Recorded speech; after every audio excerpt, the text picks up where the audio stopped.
is Daan Verhoeven, and he's the photographer for Vertical Blue. And so he's been taking some beautiful pictures that most of you have probably seen on Facebook already of a lot of the dives and a lot of the sort of views from below. And so it's really fantastic to get you to talk about your work. Daan was the commentator for Vertical Blue 2012, and he shared the platform with me for 2 weeks, and it was a really awesome time as he uploaded all his thoughts onto the radio on the internet. And here he is taking photographs this year. So yeah, welcome, Daan Verhoeven.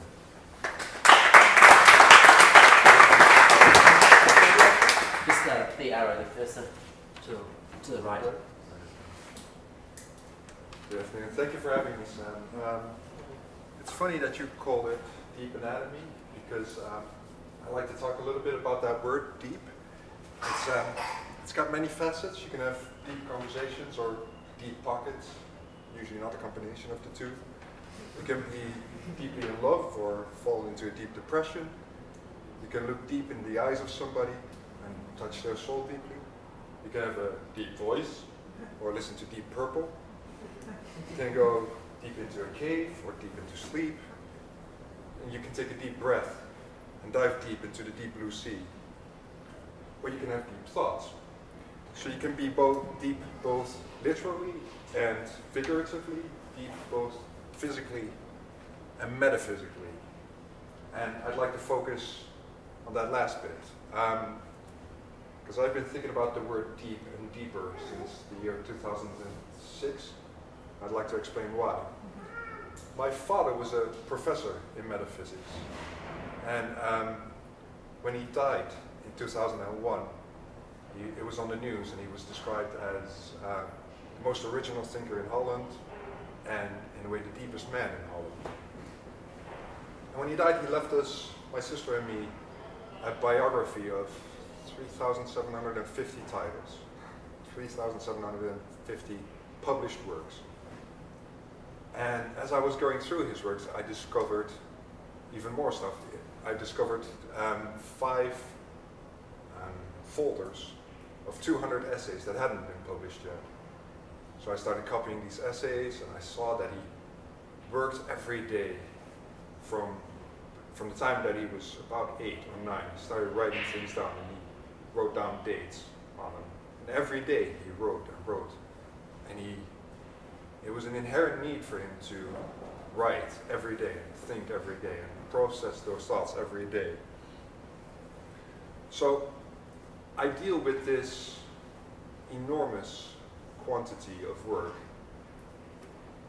And me personally, I've never been quite deep. I've always liked fart jokes better than I like philosophy anyway. So I'm dealing with something that I can barely comprehend. So I remember when I was 5 or 6, I learned how to read, so I thought, now I can read my dad's work.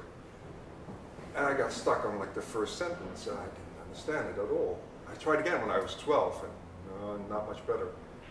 And by the time I was 15, I figured out that my father is way deeper than I am.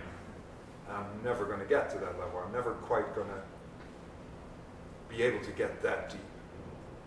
So after he died, I had to take care of his work and make sure that it was still read and that it was still published and that it was still available to libraries.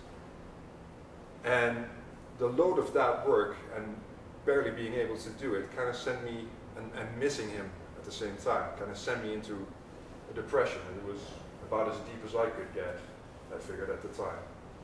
And the thing that got me out of it, after a couple of years, was freediving.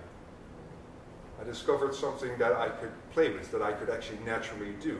Philosophy was such an alien thing to me, but when I rekindled with water and rekindled with my own passion for being underwater and that feeling of flying, that feeling of water flying past your head, it brought me back to the surface in a weird way.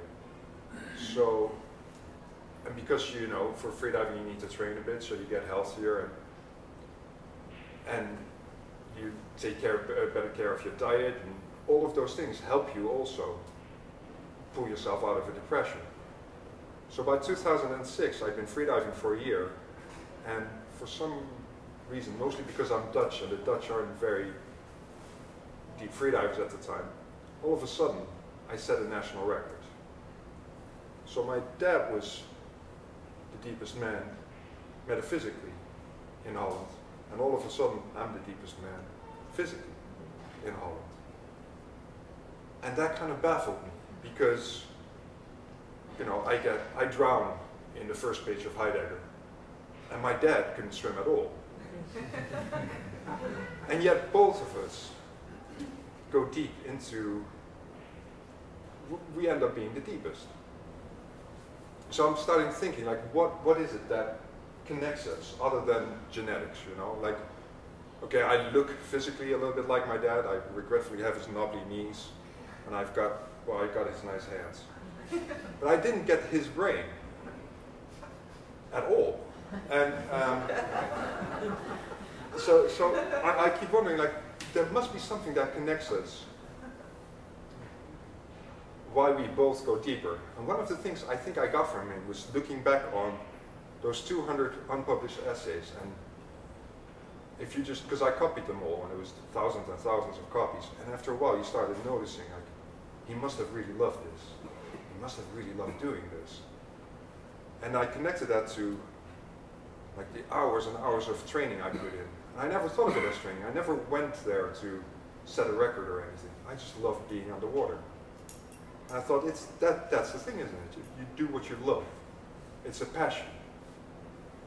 So it started clicking for me. I think if you have a passion, if you're passionate about something, you go deeper. You go deeper into whatever it is that you're passionate about. Like people who are into astronomy will gaze into that night sky, completely lose themselves.